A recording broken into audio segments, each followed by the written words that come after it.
Hello viewers, it's Super GT here. Welcome to my highlights of week number 2 of the Consolation Cup in ESL Forza. So, these are the races I took part in. So it's a fairly long video for you because the whole event did go on for about 3 or 4 hours from start to end. It did take quite a long time because you're waiting for people to finish their races before you can race them. So it did take quite a while. Now the first round did go ahead on time up against GTR Tiski. We both qualified pretty much dead centre of the whole bracket. So he was 64th I think and I was 65th. And we got matched up together. And the winner of us two was going to go through, most likely to race Select Veeps, who was the number 1 seed. So it was going to be a very hard match either way in the next round. So coming up to the end of lap number 1, as you can see, it's very close. Because he qualified ahead of me, he starts the first race in front, and then I start the second race in front, and then if it gets to it, he'll start the third race in front. That's the advantage of qualifying higher. Into the first corner though, he goes way too deep, missing his braking point, and he's let me in for quite an easy overtake. And I felt comfortable with my pace around Brands Hatch. I did quite an extensive practice session beforehand, and in the end coming through to finish about 300 feet ahead. So a fairly comfortable victory to begin with, and that was a good one because it's always better to win when you're starting behind. If you're starting front, you do have that advantage. So into the first corner at Laguna Seca, I do go a little bit deep, and by a little bit I mean like a lot. So he actually gets in on me there, but I am just about alongside. So into turn number 2, just going to edge him out wide and then go wide again. So I've just made the exact same mistake twice in a row, which is absolutely stupid, and I've let him in to the lead. So it's not to worry too much yet because it is a long race. We are only well, half a lap into the race, and he goes a little bit wide, and that's going to open up a bit of space. But going into that left-hander at the top of the hill there, unless you are fully alongside, which I'm clearly not. So through this bend, taking that nicely on the apex, he goes a little bit wide on the exit. Then coming up into the corkscrew, looking to brake just halfway between the two curbs, one on the left, one on the right. I'm up the inside in a late lunge, trying to get back on track to take second apex, but there's not quite enough room as he comes flying past, so not to worry there, he's got his lead back. So coming downhill, just 2 more corners left on the track, 2 of the harder ones I think. This one is quite hard to nail perfectly every time. So coming through there, he's on the back foot. I could go for a lunge here, but it is very tricky to outdo each other in exactly the same machinery, and he's actually outdone himself by going too wide into the final corner. So I've got the run on him into the lead as we go over the line to start lap number 2. So I've got my lead back. Hopefully I can establish it by braking properly this time. I see his proximity arrow come flying across. That always does put you off slightly, and I've just got the measure of him through the first corner. Thankfully, just about staying ahead. As long as we can get this corner right. I know that he can't go for a lunge, so you might as well just leave the door open. It's not a very good overtaking opportunity, that corner. In the end, you can see there the gap, about 200 feet. So just getting the better measure of Tiski. It was a good little couple of races there though. So as I said, we move on to the second tier of races up against Select Veeps, who is the number 1 seed for the Consolation Cup. So this was not going to be easy at all.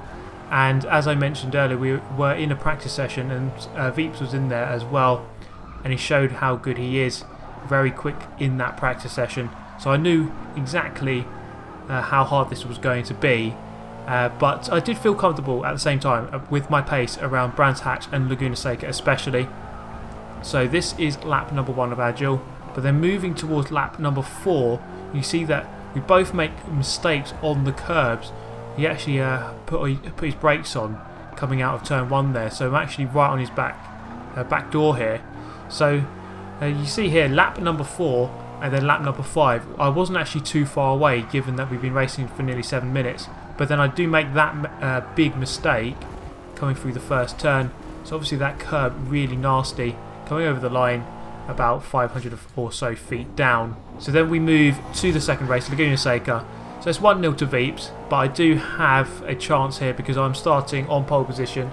So as I said, the lowest seed which is me, starts on the front foot for the second race at Laguna Seca. And this is a very narrow track, in many ways similar to Brands Hatch. Brands Hatch is fairly narrow as well and fairly hard to pass. So I'm going to make it as hard as possible for Veeps to get past.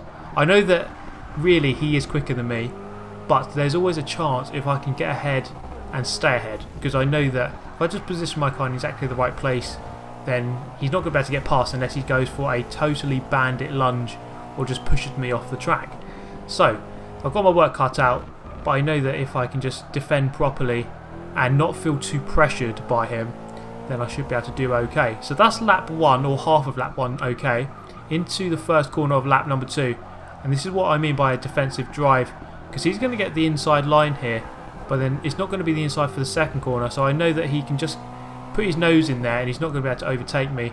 So that happened quite a few times in this race, just getting the apex for turn 2 very nicely, and then into the corkscrew of lap number 3. I go a little bit deep, you see my car locking up, and you see these right on my tail there.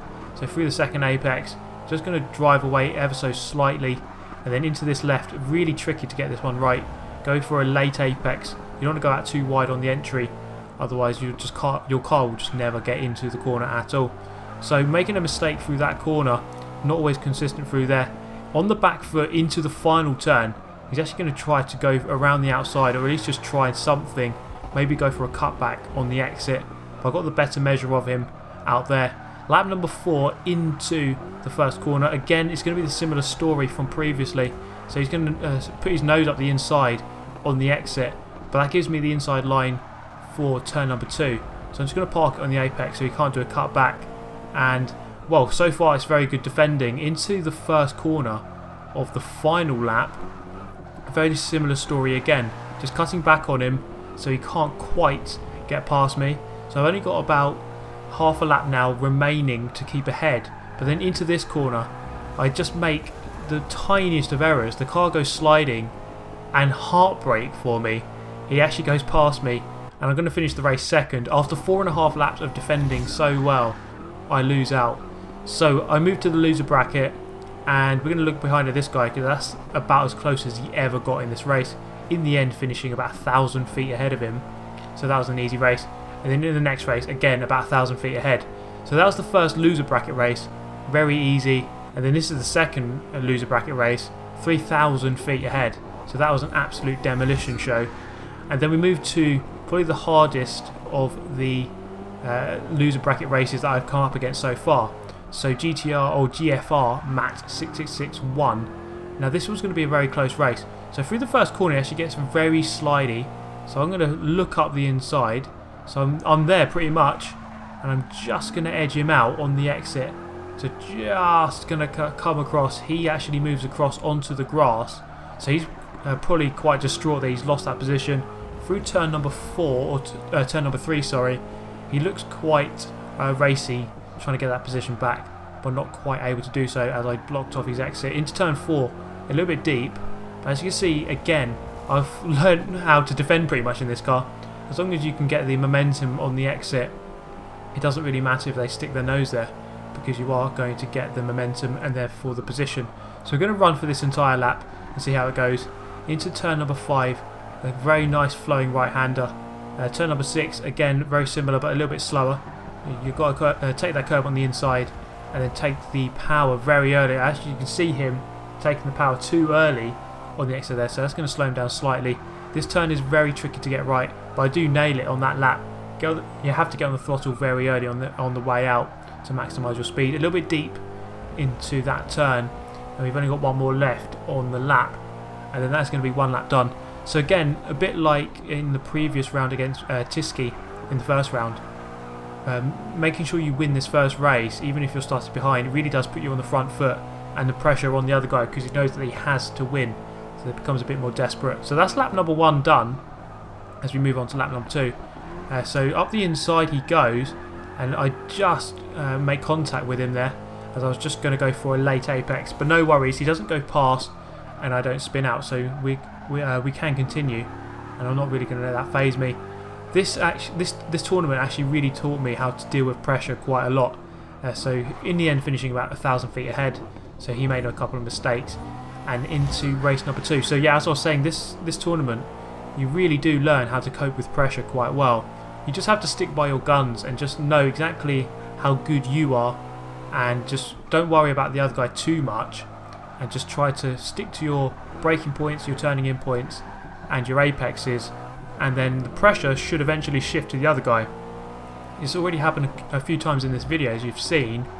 I get into the lead, put down a couple of good corners or a good lap, and the other guy just makes a mistake because he's just trying too hard to keep up, and that isn't really what you should do. I think you should just try to do exactly what you can do to the best you can do, and then hopefully the other guy won't, and he'll make a couple of mistakes. It's all about the mistakes in these 1v1s. The person who makes the most mistakes does tend to lose, even if they are faster. So this is race number 2 up against Matt. So we are 1-0 up at this stage, so looking to have 2 wins, and then therefore that will put me through into the next round. So this is about as far as I've ever got in this tournament. Last week I got to about this stage, I think it was, and then I went out. So I'm looking to try and get cash in this tournament. It's quite cool actually, in the Consolation Cup, so you don't even have to be the best of the best, which is for the elite people, top 32. This is for the next 128 after that, and you can actually win $50 if you get through to the last 16. So there's actually cash on the line. So $50 might not sound like, you know, a huge amount to some people, but it's well, for playing a game, for playing Forza on a Saturday afternoon, it's not a bad return. So through the final corner there, you can see that you made contact. I'm very happy to take that contact because, as you can see, the distance meter opened up quite a lot. He actually lost about 100 feet on me there just because of that contact as I drove away after the contact. So into the last turn, or last couple of turns, you can see just how close it is. On the map he is right on my tail, about 100 feet behind, which is very close, but I just managed to deal with the pressure very well, and he wasn't really able to get close enough, because in these cars, when you're driving the same car, it's so hard to pass unless the other guy really does make quite a big error, and I just didn't make any at all. So we move to the next round. This is actually the hardest one of the lot. So I like to move to the inside when I'm starting behind, just to put the guy under pressure, to make him stay on the inside line. And it does tend to work as they get a poor exit. As you can see here, coming up into turn 2, I do just about get a run on him, but I just think twice about going up the inside. So I'm going to brake nice and early, let him go into the lead. So he has started on pole position. This is the 17th seed, I believe it was. So technically he's lower down than what Veeps was. I've already raced the #1 seed in this tournament, or in this video so far, but this is the highest rating or ranking drive I've driven in the loser bracket. So that's a fairly decent sector 1 done of Brands Hatch. So we're going to dip down the hill into turn 5, looking for the second white marker there. There it is, turning in just before the 3rd marker, and that normally gets you into that corner very nicely in this car. Now it's a controversial opinion actually, but this car I actually quite like it. Perhaps it's not the best for racing because it is just too big, and when you've got too many of these cars on the road at the same time, it does get very messy. If you want to watch a race of 16 of these cars all together, then check out the official Forza stream, because they are doing these cars in the Elite Cup, and it did get quite messy at times. But we are going back to this race, going into the last corner. We're pretty much on this guy's tail. Now for a 17th seed, I'm not too shabby actually, keeping up with him quite easily. I've noticed actually, I think I'm definitely a better racer than what I am a hot lapper. So when it comes down to hot lapping, which is how you qualify for the event, I don't normally place too highly, normally enough to get through but not near the top. But then when it comes to actual racing, I can beat people who are a lot higher ranking than me in the hot lapping event. Up the inside, he's going to just turn in. Now it looks quite dodgy that, honestly, but I was turning right the whole time there. But when the other guy turns in to your rear quarter panel, there's nothing you can do. It looks like you're turning it across him, but really I was actually turning right the whole time. So a little bit late on the brakes into that corner, but I think overall it was just about an okay move. He's just going to come back at me there through turn 4, so he's going to give me the full pressure all the way to the end of this race. And this is lap number 3. Coming up into Sheen Curve, turn number 7 on the difficult Brands Hatch, and I'm looking at the map and the distance marker on the left hand side, and it just opened up from about 100 feet there to 200 feet, so I think you made a mistake through that corner.